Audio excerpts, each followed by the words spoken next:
Well, that is, of course, our SABC exclusive story this evening from Pongola, that house with 36 people, among them disabled children. Well, for more on that story, cross now to our Mlungisi Khumalo, who is in Durban. Mlungisi, I mean, it's an absolutely shocking story.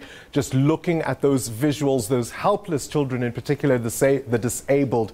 What was your sense when you were there?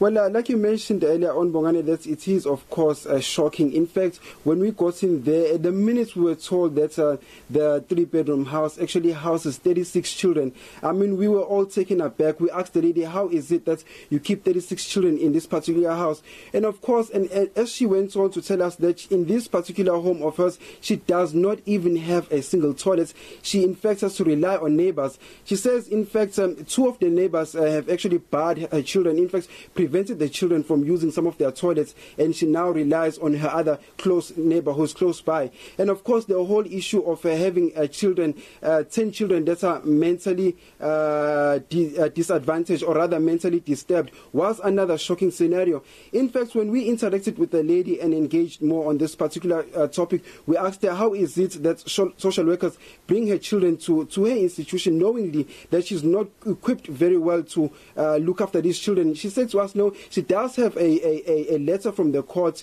which gives her permission to look after the children. And of course, as the day progressed, we also had interaction with Ms. Kanyile from the Department of Social Development here, right here in KwaZulu-Natal. She said to us shockingly that they knew about this institution, and in fact, in the year 2012, they had sent officials to go and shut down the institution, and of course, the institution is still going on.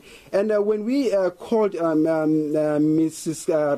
Masango earlier on, after we'd spoken to the Department of Social Development, she was devastated, saying that she's already gotten phone calls from the Department of Social Development telling her to shut down her place. In fact, of course, we are yet to verify that information with the Department of Social Development. But yes, I can confirm with you that the three-bedroom house does shelter 36 children, and 10 amongst them are disabled children. And of course, like I said, some of the children were born paralyzed. One of the child, who I won't mention the name because we have to protect her identity, she's deaf, she cannot speak, and she's also blind, unfortunately. So it's a very, very shocking story. It's a story that sends chills to us as the SABC when we went over there.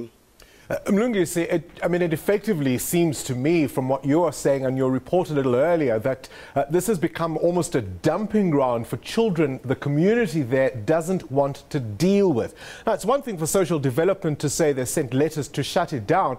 If they've known about it since 2012, why has nothing happened?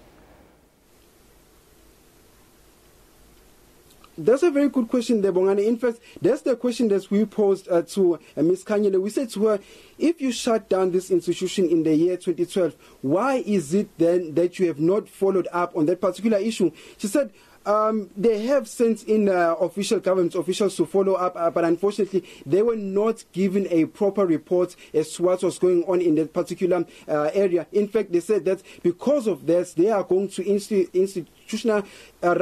go and investigate that particular place because since the year 2012, they have never had any reports from both the social workers and also from the lady herself. So, Mlungisi, if they shut it down, what happens to all those children? What happens to all those people in that center? A good question there again, Bongane. In fact, we said to the lady, Masango, what if the department comes here and takes the children away from you? In fact, she was very casual about it. She says that there's no way that they are going to take these children away from her because they know that she's looking after them. Of course, I myself, as a journalist, did not know in what way she was looking after them because these children did not have beds to begin with. In fact, they only had 5 mattresses, which the church had just previously donated to them.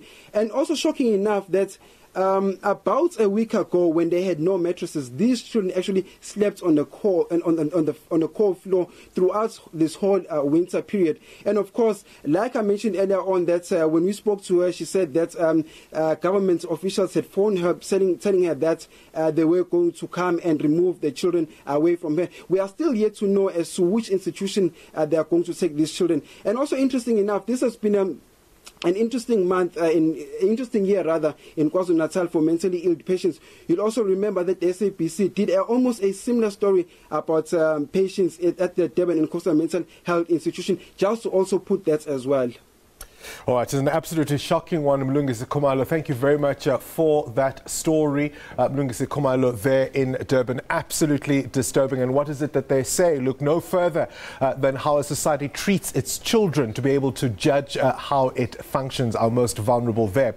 We do, of course, want you to engage with us on Twitter. Our hashtag is FullView. What's your response to that story? Seeing those children lying there on a cold floor, as Mlungisi Khumalo is telling us, it's been that way for a number of years, relying solely on donations, for example, from local churches. It does seem they've been left there and dumped there, and no responsibility is being taken. We're keen to hear your views. As I say, the hashtag is FullView on Twitter. Stay with us. We've got more after